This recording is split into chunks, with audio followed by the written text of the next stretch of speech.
اعوذ باللہ من الشیطان الرجیم بسم اللہ الرحمن الرحیم۔ معزز ناظرین السلام علیکم۔ میں ایک چنگاری چینل کے اقامت دین کے شعبے کی طرف سے آپ کو خوش آمدید کہتا ہوں۔ ناظرین، پورے قرآن کے حروف اور الفاظ کو کمپیوٹر میں فیڈ کیا گیا تو چونکا دینے والے ایسے انکشافات سامنے آ گئے جن سے قرآن کا ایک معجزہ ہونا ریاضی کے ایک ثبوت کے طور پر سامنے آ گیا۔ لیکن عالمی دجالی میڈیا نے اس حقیقت کو بھی چھپانے اور اس پر بھی فریب کے پردے ڈالنے کی کامیاب کوشش کر لی۔ تاہم ہم نے اسی ریاضیاتی ثبوت کو اپنے چینل کے ذریعے منظر عام پر لانے کا سلسلہ شروع کیا ہے، اور یہ ویڈیو اسی سلسلے کی پہلی ویڈیو ہے۔ انشاءاللہ اگلی ایک یا دو اور ویڈیوز میں ہم قرآن کے دائمی معجزہ ہونے کے ثبوت کو پیش کرنے کی کوشش کریں گے۔ امید ہے ہمارے ساتھ منسلک رہیں گے اور اس بہت بڑی حقیقت کو دنیا کے سامنے پیش کرنے میں آپ ہمارا پورا ساتھ دیں گے۔ معزز ناظرین، یہ 1974 کی بات ہے جب ایک شخص ڈاکٹر خلیفہ رشاد نے دنیا کی توجہ اس جانب مبذول کرائی کہ پورا قرآن ایک ایسے عددی ضابطے میں محفوظ ہے جس کی بنیاد عدد 19 پر ہے۔ انہوں نے قرآن کی صورتوں اور آیتوں سے متعلق ایسے مختلف اعداد و شمار پیش کیے جن سے واقعی ایسا محسوس ہوتا تھا کہ ان کا دعویٰ بالکل صحیح ہے، اور قرآن واقعی ایک ایسے زبردست عددی ضابطے میں محفوظ ہے جس کی بنیاد پر پورے وثوق سے دعویٰ کیا جا سکتا ہے کہ یہ کسی انسان کے بس کی بات نہیں، بلکہ امکانات کی ریاضی اس حقیقت پر مہر لگا دیتی ہے کہ اللہ کا ہی نازل کردہ اور محفوظ کلام ہے۔ انہوں نے قرآن میں استعمال ہونے والے حروف مقطعات کو خصوصی اہمیت دی، اور ان کے زیادہ تر اعداد و شمار صورتوں میں ان حروف کی تعداد سے ہی متعلق تھے جو کہ ان صورتوں سے قبل مقطعات کے طور پر استعمال ہوئے۔ ان کے نام سے ایک چھوٹی سی کتاب دائمی معجزہ قرآن، دی پرپیچول میریکل آف قرآن بھی شائع ہوئی، اور مسلمان دنیا میں تیزی سے مقبول ہونے لگی، لیکن اتنی تیزی سے پھر غائب بھی کر دی گئی۔ پھر اچانک یہ کتاب گویا منظر عام سے غائب سی ہو گئی۔ اس کے کچھ سال بعد ڈاکٹر خلیفہ رشاد کو کسی نے قتل کر دیا۔ ان کے قتل کیے جانے سے قبل ہی یا قتل کے کچھ عرصے بعد یہ خبر بھی سننے میں آئی کہ ڈاکٹر خلیفہ رشاد نے نبی ہونے کا دعویٰ بھی کیا تھا۔ جب ڈاکٹر خلیفہ رشاد کے پیش کردہ عددی ضابطوں اور اعداد و شمار پر تحقیق کی گئی تو مزید انکشافات ہوئے کہ ان کے نام سے منسوب کتابوں میں بہت غلطیاں بھی موجود ہیں۔ نیز انہوں نے اپنی مرضی کے مطابق عددی ضابطوں کو لانے کے لیے قرآن میں رد و بدل کی کوششیں بھی کی تھیں۔ یہی وجہ رہی کہ ان کے تحقیقی کام کو بعض حلقوں کی جانب سے شدید تنقید کا نشانہ بننا پڑا، خصوصاً مسلمانوں کے مستند اداروں میں ان کے تحقیقی کام کی کوئی وقت نہ رہی، بلکہ الٹا مسلمان دانشور قرآن سے متعلق اعداد و شمار کے چکر کو فضول اور لایانی کوشش قرار دینے لگ گئے۔ ڈاکٹر خلیفہ رشاد کی تحقیقات اگرچہ کتابی شکل میں دستیاب نظر نہیں آتی، لیکن انٹرنیٹ پر ایسی کئی ویب سائٹ نظر آنے لگ گئی تھیں جن میں سے بعض ان کے حق میں اور بعض ان کے خلاف تھی۔ کچھ ویب سائٹس ایسی بھی تھیں جو خلیفہ رشاد کے غلط کام کو جواز بناتے ہوئے پورے اسلام اور قرآن کو ہی غلط قرار دینے پر تلی نظر آتی۔ ہمارا قوی گمان ہے کہ ڈاکٹر خلیفہ رشاد نے جو اصلی اعداد و شمار پیش کیے گئے ہوں گے ان کو چھپا لیا گیا ہے، اور اب دنیا بھر میں ان کے نام سے غلط اعداد و شمار پیش کر دیے گئے ہیں تاکہ تمام لوگوں اور خصوصاً مسلمانوں کا اعتبار اس قسم کے ضابطوں اور عادات وغیرہ سے ہی اٹھ جائے۔ اس وقت ڈاکٹر خلیفہ رشاد کے نام سے منسوب جو بھی اعداد و شمار دکھائی دے رہے ہیں مسلمانوں کے لیے وہ اس لیے غلط ہیں کہ ان میں قرآن کی 2 آیتوں کو ہی نکال دیا ہے۔ سورہ توبہ کی کل 129 آیات ہیں، لیکن ڈاکٹر خلیفہ رشاد کے نام سے منسوب سارے اعداد و شمار میں اس سورت کی آخری 2 آیتوں کو شامل نہیں کیا گیا، اس لیے ان کی ساری دستیاب تحقیق باطل ہی قرار پاتی۔ جو ویب سائٹس ان کے حق میں پروپیگنڈا کر رہی تھیں ان میں submission.org سر فہرست تھی۔ اس ویب سائٹ میں پیش کردہ قرآن کے اعداد و شمار سے متاثر ہو کر بہت سارے پرجوش مسلمان دانشور بھی اپنے انداز میں دنیا کو یہ باور کرانے کی کوششوں میں لگے نظر آتے ہیں کہ دیکھو قرآن کے معجزہ ہونے اور من جانب اللہ ہونے کا ریاضیاتی ثبوت فراہم ہو چکا ہے۔ لیکن اس قسم کے تمام ہی دانشور جو اعداد اور شمار پیش کر رہے ہیں وہ ان کی اپنی ذاتی تحقیقات سے زیادہ خود ڈاکٹر خلیفہ رشاد کے اعداد اور شمار سے اخذ کردہ ڈیٹا کی بنیاد پر ہیں، اور محسوس یہی ہوتا ہے کہ ان میں سے زیادہ تر اس بات سے واقف نہیں کہ جن اعداد اور شمار کی بنیاد پر وہ قرآن کو ایک معجزہ قرار دے رہے ہیں وہ اعداد اور شمار اصل قرآن کے نہیں بلکہ جھوٹ پر مبنی ہیں۔ اس کے علاوہ ایسی ویب سائٹس بھی ہیں جن میں خلیفہ رشاد کو ایک نبی کے طور پر پیش کیا گیا ہے۔ پھر بعض ویب سائٹس ایسی بھی ہیں جن میں عیسائی اور دیگر غیر مسلم مدلل تنقید کے ذریعے ان صحیح اور غلط کے ملغوبہ اعداد و شمار کی کمزوریاں کچھ اس انداز میں کھول کر بیان کر رہے ہیں جن سے کہ اصل قرآن بھی مشکوک ہو کر رہ جائے۔ اس طرح مسلمان دانشور جو پہلے ہی قرآن سے بڑی حد تک تعلق توڑے بیٹھے ہیں اس سلسلے میں مزید سہم کر اور میدان خالی چھوڑ کر بالکل ایک طرف ہو چکے ہیں۔ ان دونوں قسم کی ویب سائٹس کا نقصان بہرحال مسلمانوں کو ہی ہو رہا ہے اور مسلمانوں کا پلیٹ فارم سنسان اور خاموش دکھائی دیتا ہے۔ ہم نے تمام صورتحال کا غور سے جائزہ لیا تو پتہ چلا کہ مذکورہ بالا دونوں نقصان والے حربوں سے کہیں زیادہ نقصان والا اصل قرآن دشمن کام جو قرآن دشمن لابی نے اب تک کامیابی سے کیا ہے وہ یہ کہ قرآن کے اصل اعداد اور شمار کو چھپایا اور اصل حق کو باطل کا لباس پہنا کر پیش کیا۔ اسی چیز نے ہمیں تجسس میں مبتلا کر دیا کہ آخر کیا وجہ ہے کہ قرآن کے اعداد و شمار کو چھپانے اور دنیا کی توجہ اس جانب سے ہٹانے کی کوششیں کی جا رہی ہیں۔ ذرا ایک نظر ڈال کر دیکھ تو لیا جائے کہ قرآن کے اصل اعداد و شمار کہتے کیا ہیں۔ ہم نے قرآن کے اصل اعداد و شمار پر نظر ڈالی تو ہمیں واقعتاً پورا قرآن ایک ایسے عددی ضابطے میں محفوظ نظر آیا، سبحان اللہ، جسے امکانات کی ریاضی کے ترازو میں تولا جائے تو کسی طور بھی کسی انسان کا کلام قرار نہیں دیا جا سکتا۔ اور اگر ان مستند اور صحیح اعداد و شمار کو قرآن کے ایک معجزے کے طور پر مسلمانوں کا کوئی مستند ادارہ پورے وثوق سے پیش کرے تو اس دور کے تمام مسلمان اور غیر مسلم دانشور آسانی سے اس جانب مائل ہو سکتے ہیں اور اس طرح اگلے مرحلے میں قرآن کے اصل پیغام اور نظام کو سمجھ کر موجودہ ظالمانہ نظام کے باغی ہو کر قرآن کو قائم کرنے کے لیے تیار ہو سکتے ہیں۔ اس وقت معاشی اور معاشرتی ناہمواریوں اور فساد کے ستائے ہوئے انسانوں کی عظیم اکثریت امید بنی نظروں سے کسی ایسے حل کی جانب دیکھ رہی ہے جو کہ ان کے دکھوں کا مداوع کر سکے۔ وہ حل قرآن میں موجود ہے۔ ہم سمجھتے ہیں کہ یہی وہ اصل خوف اور ڈر ہے جس کی وجہ سے قرآن دشمن لابی جس نے پوری دنیا کے میڈیا پر اپنا قبضہ کر رکھا ہے وہ اصل حق کو باطل کے لبادے میں دنیا کے سامنے پیش کر رہی ہے۔ بدقسمتی سے مسلمانوں کی مذہبی قیادت بھی اور عسکری اور سیاسی قیادت بھی مکمل طور سے قرآن دشمن طاقتوں کی یرغمال بنی ہوئی ہے اور اس بات کی توقع کم ہی ہے کہ ان اعداد و شمار کو وہ پذیرائی مل سکے جس کے یہ اعداد و شمار واقعی مستحق ہیں۔ مسلمان ملکوں کی مقتدر قوتیں خلیفہ رشاد کے غلط اعداد و شمار سے پریشان ہو کر اب ایسی ہر چیز کو غلط اور ناقابل اعتبار ہی سمجھ بیٹھتی ہیں جو کہ قرآن کے حروف، الفاظ یا آیتوں کے اعداد و شمار سے متعلق کوئی چونکا دینے والا نتیجہ پیش کرتی ہیں۔ ہم نے سعودی عرب کے حرم شریف میں پائے جانے والے قرآن کو مستند مان کر ایسے بہت سارے اعداد اور شمار پیش کرنے کی کوشش کی ہے جن سے یہ بات امکانی ریاضی کے ذریعے پائے ثبوت کو پہنچتی ہے کہ یہ قرآن واقعی ایک معجزہ ہے، ایک دائمی معجزہ ہے۔ ہمیں پوری امید ہے کہ مسلم اور غیر مسلم تمام ایسے دانشور جنہیں اعداد و شمار سے دلچسپی ہے اور جو یہ اصل حقیقت اچھی طرح جانتے ہیں کہ اعداد کبھی جھوٹ نہیں بولتے، 30 اور 50 80 ہی ہوں گے، اگر کوئی انہیں 79 کہے گا تو پاگل ہے یا جاہل ہے، بہرحال غلط۔ وہ اس کتاب کا مطالعہ کر کے ہماری بات کی 100% تائید کریں گے۔ ہم یہ بھی بتاتے چلیں کہ قرآن دنیا کی واحد کتاب ہے جو خود اپنے بل پر دعویٰ کرتی ہے کہ یہ وہ کتاب ہے جس میں شک کی کوئی گنجائش نہیں، ذالک الکتاب لا ریب فیہ۔ یہ سوال ضرور پیدا ہوتا ہے کہ آخر یہ دعویٰ کس طرح درست قرار دیا جا سکتا ہے۔ اس سوال کے مختلف جوابات دیے گئے، لیکن ہم جو اعداد اور شمار سامنے رکھنا چاہ رہے ہیں کم از کم ہماری رائے کے مطابق یہ اعداد بھی بجائے خود اس بات کا ثبوت ہے کہ یہ کتاب واقعی دنیا کی وہ واحد کتاب ہے جو اپنی سچائی خود ثابت کر کے رکھ دیتی۔ ہم فیصلہ انسان کے ذہین، ایجوکیٹڈ، تعلیم یافتہ انسانوں، کمپیوٹر کے پروگراموں کے ماہر، اعداد سے دلچسپی نکلنے والے انتہائی ذہین لوگوں اور اسلام کے تمام مستند اداروں پر چھوڑتے ہیں کہ انسان اور ادارے پہلے ہر لحاظ سے اچھی طرح ہمارے پیش کردہ اعداد اور شمار کو جانچیں اور پرکھیں، اور جب مکمل تسلی ہو جائے تو خود فیصلہ کریں کہ آیا واقعی ان اعداد اور شمار اور عددی ضابطوں پر مزید تحقیق کی ضرورت ہے یا نہیں۔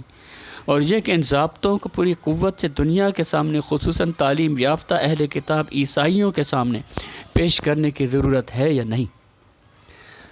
اللہ نے جو مختلف نبیوں کو مختلف معجزات عطا کیے تھے تو ان کا مقصد کوئی شعبدہ بازی نہ تھا، بلکہ جب لوگوں کو یقین ہو جاتا تھا کہ ہاں یہ شخص اللہ کا منتخب کردہ شخص ہے تو وہ اس کی اطاعت کے لیے آمادہ ہو جاتے تھے۔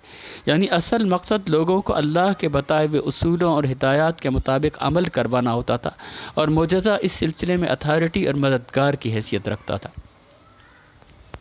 آج جب کہ اللہ کی طرف سے معمور کوئی شخصیت ہم میں موجود نہیں جو کوئی معجزہ دکھلا کے خود کو اللہ کی طرف سے معمور ہستی ثابت کر سکے، وہی کام اللہ کی نازل کرتا آخری کتاب خود کر سکتی۔ انسان نے اپنے بنائے ہوئے سارے عزم اور نظام آزما کر دیکھ لیے، چند مٹھی بھر متعصب قرآن دشمن اس وقت میڈیا کے پر پورا کنٹرول رکھتے ہوئے لوگوں کو قرآن اور اس کے اصولوں اور تعلیمات سے دور رکھنے اور ان سے متنفر کرنے میں کامیاب چلے آ رہے ہیں، لیکن ذہین، تعلیم یافتہ، معقول اور غیر متعصب لوگوں کی عظیم اکثریت پر اگر یہ بات علم ریاضی سے ایک ناقابل تردید ثبوت کی صورت میں سامنے آ جائے کہ قرآن واقعی اللہ کے محفوظ اور آخری کتاب قانون ہے جس کے اصولوں پر انسان آج بھی اپنی زندگی کا نظام اس طرح ترتیب دے سکتا ہے کہ دنیا سے بلا رنگ و نسل و علاقہ، بھوک اور خوف کا خاتمہ ہو جائے اور ساری دنیا محبت اور امن کا گہوارہ بن جائے، تو قرآن دشمن اللہ کی زمین پر اپنا ظالمانہ اور غاصبانہ تسلط تا دیر قائم نہیں رکھ سکتے۔ چند ابتدائی اعتراضات۔ اس سے قبل کہ ہم اس عددی ضابطے کو آپ کے سامنے لائیں، ان عام اعتراضات پر تھوڑی سی بات کر لیں جو کہ قرآن کے متعلق اس قسم کی بات کرنے سے مختلف طبقوں خصوصاً مسلمان دانشوروں کی جانب سے سامنے لائے جاتے ہیں۔ پہلا اعتراض، قرآن اخلاقی تعلیمات اور اصولوں اور احکامات کی کتاب ہے، نہ کہ اعداد و شمار اور ریاضی کی کوئی کتاب ہے۔ اگر اس قسم کا کوئی عددی ضابطہ وغیرہ تھا بھی تو خود کتاب کے پیش کرنے والے نے اس کی نشاندہی کیوں نہیں کی تھی؟ قرآن کا اس کے اصل مقصد سے ہٹ کر استعمال اللہ کو ناراض کر سکتا ہے۔ اس کا سیدھا سا جواب یہ ہے کہ اس بات سے تقریباً تمام مسلمان اتفاق کرتے ہیں کہ محمد صلی اللہ علیہ وسلم سے جب بھی معجزے کے بارے میں بات کی جاتی تھی تو ان کا جواب یہی ہوتا تھا کہ ہر نبی کا ایک معجزہ ہوتا تھا اور میرا معجزہ قرآن۔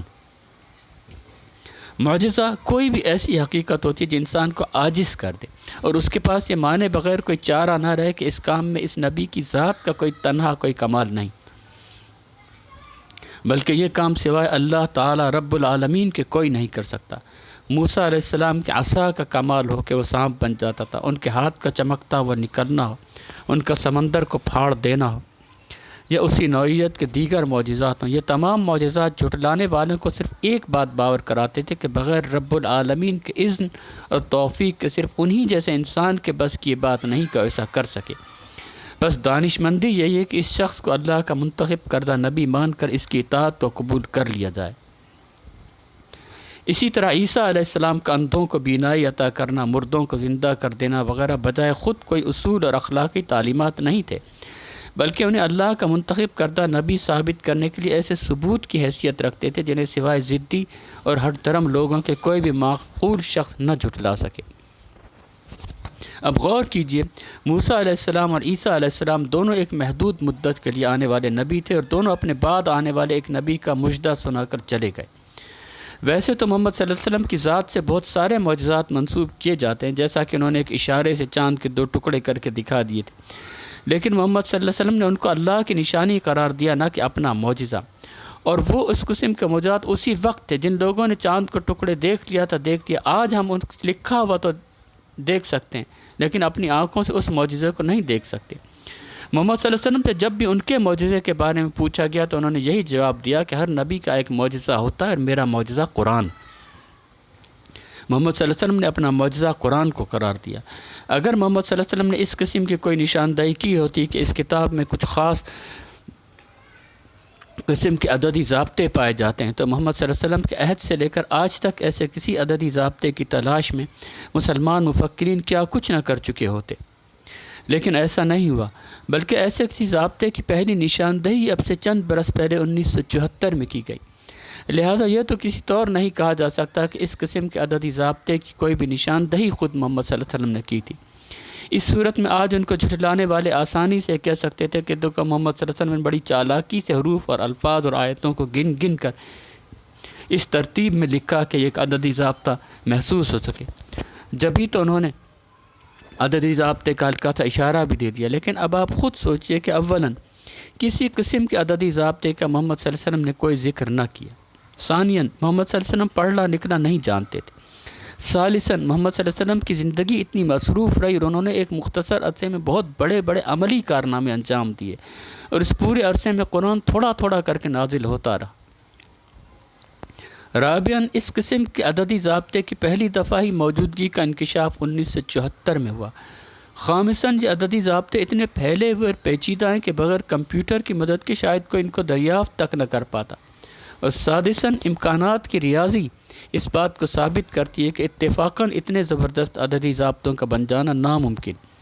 اب آپ خود انصاف سے فیصلہ کیجئے کہ ان تمام حقائق کو مد نظر رکھ کر اس عددی ضابطے کے متعلق سوائے اس کے اور کیا کہا جا سکتا ہے کہ قرآن قطعی محفوظ ہے اور اللہ رب العالمین کا ہی نازل کرتا ہے. آخر ان ضابطوں کی موجودگی کچھ تو معنی رکھتی ہے نا.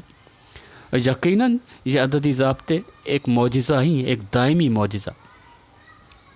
رہی بات اللہ کی ناراضگی کی، تو اگر قرآن کی آیات کو الٹے سیدھے معنی پہنانے کی کوشش کی جائے تو یقیناً غلط.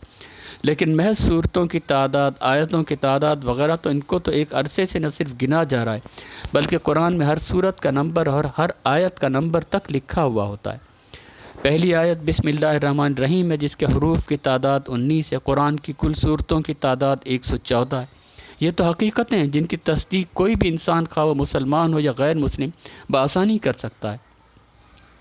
قرآن کے کئی نسخوں میں ہم نے یہ لکھا ہوا پایا ہے کہ سورۃ الکہف میں پائے جانے والے لفظ ولیتلطف میں پائے جانے والے حرف تے پر آدھا قرآن مکمل ہو جاتا ہے. ظاہر ہے کہ قرآن کا ایک ایک حرف گنے بغیر اس بات کا تعین کیوں کر کیا جا سکتا ہے. لیکن ایسا بہرحال کیا گیا اور مسلمانوں کے مستند اور معتبر اداروں نے ایسا کیا اور کوئی اعتراض سامنے نہیں آیا، جس سے یہ بات ثابت ہوتی ہے کہ قرآن کے حروف، آیتوں اور صورتوں وغیرہ کو شمار کرنا کوئی گناہ کا کام نہیں. ایک اور اعتراض یہ بھی کیا جاتا ہے کہ قرآن تو خود غیب پر ایمان لانے کا کہتا ہے. مسلمان اس قسم کی شرائط اور ثبوت کا مطالبہ ہی نہیں کرتا بلکہ بن دیکھے ایمان لاتا ہے اور سنتے اطاعت کرتا ہے. اپنی عقل و تدبر کو بعد میں استعمال کرتا ہے، پہلے غیر مشروط ایمان لاتا ہے. اس کا بھی جواب یہ کہ در حقیقت ایمان کسی ساکت اور جامد چیز کا نام نہیں بلکہ ایمان کبھی زیادہ ہو جاتا ہے اور کبھی کم ہو جاتا ہے. آپ نے کئی دفعہ سنا ہوگا کہ کسی شہر میں کوئی ایسا پتھر دریافت ہوا جس پر اللہ یا محمد کا نام واضح طور سے لکھا ہوا پایا گیا. جب لوگوں کو پتہ چلتا ہے تو شوق اور تجسس میں اس کی زیارت کے لیے پہنچتے ہیں. جب وہ اپنی آنکھوں سے دیکھتے ہیں تو ان کے ایمان میں اور اضافہ ہو جاتا ہے اور ایمان یقین کی منزل کے مزید نزدیک پہنچ جاتا ہے. خود قرآن میں کئی مقامات پر ایمان والوں کے ایمان میں اضافہ ہو جانے کا تذکرہ ملتا ہے. فزادتہم ایمانا، ان کے ایمان میں اضافہ ہو جاتا ہے. اسی طرح اللہ نے قرآن میں جا بجا ارشاد فرمایا ہے کہ اس نے غور اور فکر کرنے والوں کے لیے اپنی بے شمار نشانیاں زمین اور آسمان میں پھیلا رکھی. تتلی کا پر ہو، مور کا ناچ ہو، سمندر کی تہ میں پائے جانے والی رنگ برنگ مچھلی، سب پہلے سے ایمان رکھنے والوں کے اللہ پر ایمان میں تقویت اور اضافے کا ہی باعث بنتی ہیں. جبکہ ایسی ہی کسی نشانی سے متاثر ہو کر ایک غیر مسلم بھی سوچنے پر مجبور ہو جاتا ہے کہ ایک خالق اور صورت گر کے بغیر ایسی چیز کا بن جانا ناممکن، اور وہ ایمان بھی لے آتا ہے. لہذا قرآن میں پائے جانے والے عددی ضابطے بھی ایمان لانے کی کسی بنیادی شرط کے طور پر پیش نہیں کیے جا رہے. مسلمانوں کے تقریباً تمام طبقہ فکر ویسے ہی اس بات پر کامل ایمان رکھتے ہیں کہ قرآن اللہ کی نازل کردہ آخری اور محفوظ کتاب ہے. مسلمانوں کو اس قسم کے اعداد و شمار والے کسی ثبوت کی ضرورت کبھی محسوس نہیں. لہذا عددی ضابطوں سے متعلق جو بھی گزارشات ہم پیش کر رہے ہیں اس سے ہماری نیت صرف اور صرف یہ ہے کہ قرآن کو بھی دیگر تحریف شدہ کتابوں کی مانند سمجھنے والے ذہنوں میں اگر قرآن کے اللہ کی طرف سے نازل ہونے اور آج تک اسی حالت میں محفوظ رہنے کے بارے میں کسی قسم کے شکوک و شبہات ہوں تو اس صورت میں شاید اعداد و شمار کی حقیقتیں ہی ان کا ذہن تبدیل کر سکیں. خصوصاً اس حقیقت کو مد نظر رکھتے ہیں کہ آج کمپیوٹر کے دور کے دانشوروں کا ذہن کمپیوٹر کے پروگرام کے مطابق سوچنے کا عادی ہو گیا ہے. عادات کی حقیقت بہرحال ایسی حقیقت ہے جسے کوئی پاگل ہی جھٹلا سکتا ہے۔ کسی صحیح دماغ شخص سے توقع نہیں رکھی جا سکتی کہ وہ 40 اور 50 کے مجموعے کو 90 ماننے سے انکار کر دے۔ محمد صلی اللہ علیہ وسلم کسی محدود مدت اور محدود علاقے کے لیے منتخب کردہ کوئی درمیانی نبی نہیں تھے۔ محمد صلی اللہ علیہ وسلم میں اور دیگر تمام انبیاء میں بنیادی فرق تھا۔ وہ ایک وقتی معجزہ دکھا کر اپنا کام کر چکنے کے بعد کسی اور آنے والے کی نوید سنا کر نہیں چلے گئے تھے۔ ہمارے ذاتی خیال میں قرآن میں عددی ضابطوں کا معجزہ محمد صلی اللہ علیہ وسلم کا وہ معجزہ ہے جسے ایک دائمی حیثیت حاصل ہے۔ کیونکہ محمد صلی اللہ علیہ وسلم اب رہتی دنیا تک کے لیے آخری نبی ہے، لہذا آپ کی جانب سے ایسے ہی کسی معجزے کی ضرورت بھی محسوس ہوتی ہے جو کہ قیامت تک محفوظ رہے اور جس کو کوئی بھی شخص چھو کر گویا دیکھ سکے۔ یہ معجزہ صدیوں پہلے پیش آنے والا کتابوں میں لکھا ہوا کوئی ایسا واقعہ نہیں ہے کہ سمندر پھاڑ دیا گیا، عصا سانپ بن گیا یا بینائی لوٹا دی گئی، جسے صرف لفظوں کی صورت میں آدھا میں پڑھ کر ہی تسلیم کرنا، بلکہ اس معجزے کو آپ بھی میں بھی ہر انسان گویا چھو کر دیکھ سکتا ہے۔ اس لحاظ سے معجزہ تاریخ انسانی میں پیش کیے گئے تمام معجزوں سے زیادہ وزنی اور مستند قرار پاتا ہے۔ آج کوئی اپنی آنکھوں سے عصا کو سانپ بنتا نہیں دیکھ سکتا، نہ ہی عیسیٰ کا معجزے دکھاتے ہوئے اپنی آنکھ سے دیکھ سکتا ہے، لیکن کوئی بھی انسان قرآن کا نسخہ آسانی سے حاصل کر سکتا ہے، اس کے حروف، الفاظ، آیتوں اور صورتوں کو گن سکتا ہے اور خود تخمین کر کے نتائج اخذ کر سکتا ہے۔ اصل حقیقت یہ ہے کہ انہی اعداد و شمار سے مسلمان دانشوروں کی توجہ دوسری جانب ممزول کرانے کے لیے ایڑی چوٹی کا زور لگایا جا رہا ہے، لیکن ہمیں یقین ہے کہ سچائی کے عیاں ہونے کا وقت آن پہنچا ہے اور انشاءاللہ کتمان حق کی اور حق کو باطل کے لبادے میں پیش کرنے کی تمام قرآن دشمن کوششیں ناکام ہو کر رہیں گی، اور انشاءاللہ پوری زمین پر قرآن کے قائم اور نافذ ہونے کے لیے معجزہ اپنا بھرپور کردار ادا کرے گا۔ ایک اور اعتراض بھی کیا جاتا ہے کہ آخر 19 کا عدد ہی کیوں؟ 7 کا عدد یا 11 کا عدد یا کوئی عدد کیوں نہیں؟ 19 کا عدد صرف اس لیے کہ لاتعداد ممکنہ اعداد میں تھے عدد 19 کے کچھ ضابطے اتفاقاً فٹ بیٹھ گئے ہوں گے۔ اس سوال اور اعتراض کا جواب بڑی حد تک ہمیں خود قرآن میں سورۃ المدثر کی ان 2 آیتوں سے ہی مل جاتا ہے جن میں عدد 19 کا تذکرہ کیا گیا ہے۔ پہلی آیت میں محض 3 الفاظ میں مختصراً بتایا جاتا ہے کہ علیہ 19 19 کارکن اس جہنم پر مقرر۔ اس سے اگلی آیت اسی سورۃ المدثر کی دیگر آیتوں کے مقابلے میں غیر معمولی طویل آیت ہے جو کہ عدد 19 کی کچھ اس طرح وضاحت کرتی نظر آتی ہے۔ ہم نے دوزخ کے کارکن فرشتے بنا اور ان کی تعداد 19 کو کافروں کے لیے فتنہ بنا دیا ہے تاکہ اہل کتاب کو یقین آ جائے اور ایمان لانے والوں کا ایمان اور بڑھے اور اہل کتاب اور مومنین کسی شک میں نہ رہیں اور دل کے بیمار اور کفار یہ کہیں کہ برا اللہ کا عجیب بات، یعنی 19 کی تعداد سے کیا مطلب ہو سکتا ہے۔ سورۃ القرآن المدثر۔ اس آیت سے واضح ہے کہ اگرچہ اس سے مراد جہنم پر مقرر فرشتوں کی تعداد ہے، مگر یہ 19 کی تعداد ہی ہے جو کافروں کے لیے فتنہ، جبکہ ایمان لانے والوں کے ایمان میں مزید اضافے کا باعث اور اہل کتاب کے بھی یقین کر لینے کا سبب بن رہی۔ دوسری جانب 19 کی تعداد ہی پر کفار منافقین یہ کہیں کہ برا اللہ کا اس عجیب بات سے کیا تعلق ہو سکتا ہے، لہذا 19 کے عدد کا منتخب کرنے کا واضح اشارہ خود قرآن میں موجود ہے۔ اللہ نے اس عدد کا خصوصی انداز میں تذکرہ کیا ہے اور تذکرے کے الفاظ خود گواہی دیتے نظر آتے ہیں کہ ہاں عدد 19 کی مناسبت سے کوئی نہ کوئی خاص بات ضرور ہے۔ پھر آپ سورۃ المدثر کی اس آیت پر ذرا غور سے نگاہ ڈالیں۔ یہ آیت اسی سورت کی دوسری آیتوں کے مقابلے میں غیر معمولی طور پر بہت بڑی آیت۔ اگر اس سورت کی تمام آیات کا الفاظ یا حروف کے لحاظ سے اوسط نکالا جائے تو یہ آیت اس اوسط سے کئی گنا بڑی۔ ہمارے کہنے کا مقصد یہ کہ فرض کیا آپ کسی ایسے پہاڑی سلسلے کے پاس سے گزرتے ہیں جہاں چھوٹی بڑی کافی ساری پہاڑی چوٹیاں، لیکن ان میں ایک چوٹی کچھ زیادہ ہی بلند اور نمایاں، یا بہت ساری عمارتوں میں ایک عمارت بہت ہی زیادہ بلند ہو، تو اس بلند چوٹی یا بلند عمارت کو آپ کی نگاہ کی خصوصی توجہ از خود حاصل ہو جائے گی۔ یہ ایک فطری سی بات ہے۔ ہم درخواست کریں گے کہ آپ خود سورہ مدثر کھول کر اس آیت کا اسی سورت کی دوسری آیتوں کے مقابلے میں طوالت کا موازنہ ضرور کریں۔ آپ بھی تسلیم کیے بغیر نہیں رہ سکتے کہ یہ آیت دوسری آیتوں کے مقابلے میں کافی طویل ہے۔ عدد 19 پر ہی غور کیجیے۔ عدد 19 ایک مفرد عدد ہے، گنتی 1 سے شروع ہوتی ہے اور اس کی کوئی انتہا نہیں، لیکن اس اعشاری نظام میں جو ہم میں رائج ہے بنیادی اعداد 10 ہی ہیں۔ جن سے مل کر ہی بڑے سے بڑا عدد بنتا ہے۔ خالی صفر نہ ہونے کو ظاہر کرتا ہے۔ ابتدا 1 سے ہوتی ہے، حقیقی اعداد میں پہلا عدد 1 ہے اور آخری 9 ہے۔ ان دونوں سے مل کر عدد 19 حاصل ہوتا ہے۔ 9 سے اگلا عدد 10 ہے جو حقیقی اعداد میں پہلا عدد ہے جس میں صفر استعمال ہوا ہے۔ انہی دونوں لگاتار اعداد کا مجموعہ یعنی 9 اور 10 کا مجموعہ 19 بنتا ہے۔ 9 جمع 10 برابر 19 یا 10 کی پاور 1 جمع 9 کی پاور 1 برابر 19۔ انہی اعداد کی قوتوں کو 1 سے بڑھا کر 2 کر دیا جائے تو ان کا فرق 19 بن جاتا ہے۔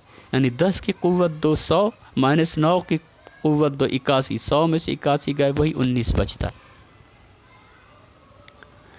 لہذا 19 کے عدد کا قرآن میں خصوصیت سے تذکرہ، 19 کے عدد کی انفرادیت، جس آیت میں 19 کے عدد کا تذکرہ اس آیت کی منفرد نوعیت اور ان سب کی بھی تصدیق کر دینے والے 19 کے عدد پر ہی مبنی عددی ضابطے اس سوال کو لایعنی قرار دینے کے لیے کافی ہیں کہ آخر 19 کا عدد ہی کیوں۔ معزز ناظرین، فی الحال یہیں ہم اپنی اس پہلی ویڈیو کا اختتام کرتے ہیں۔ انشاءاللہ اگلی 2 یا 3 ویڈیوز میں ہم علم ریاضی کے ثبوت کے طور پر قرآن کے اعداد و شمار پیش کریں گے جو کہ تاریخ انسانی کا سب سے بڑا معجزہ ہی قرار دیے جا سکتے ہیں۔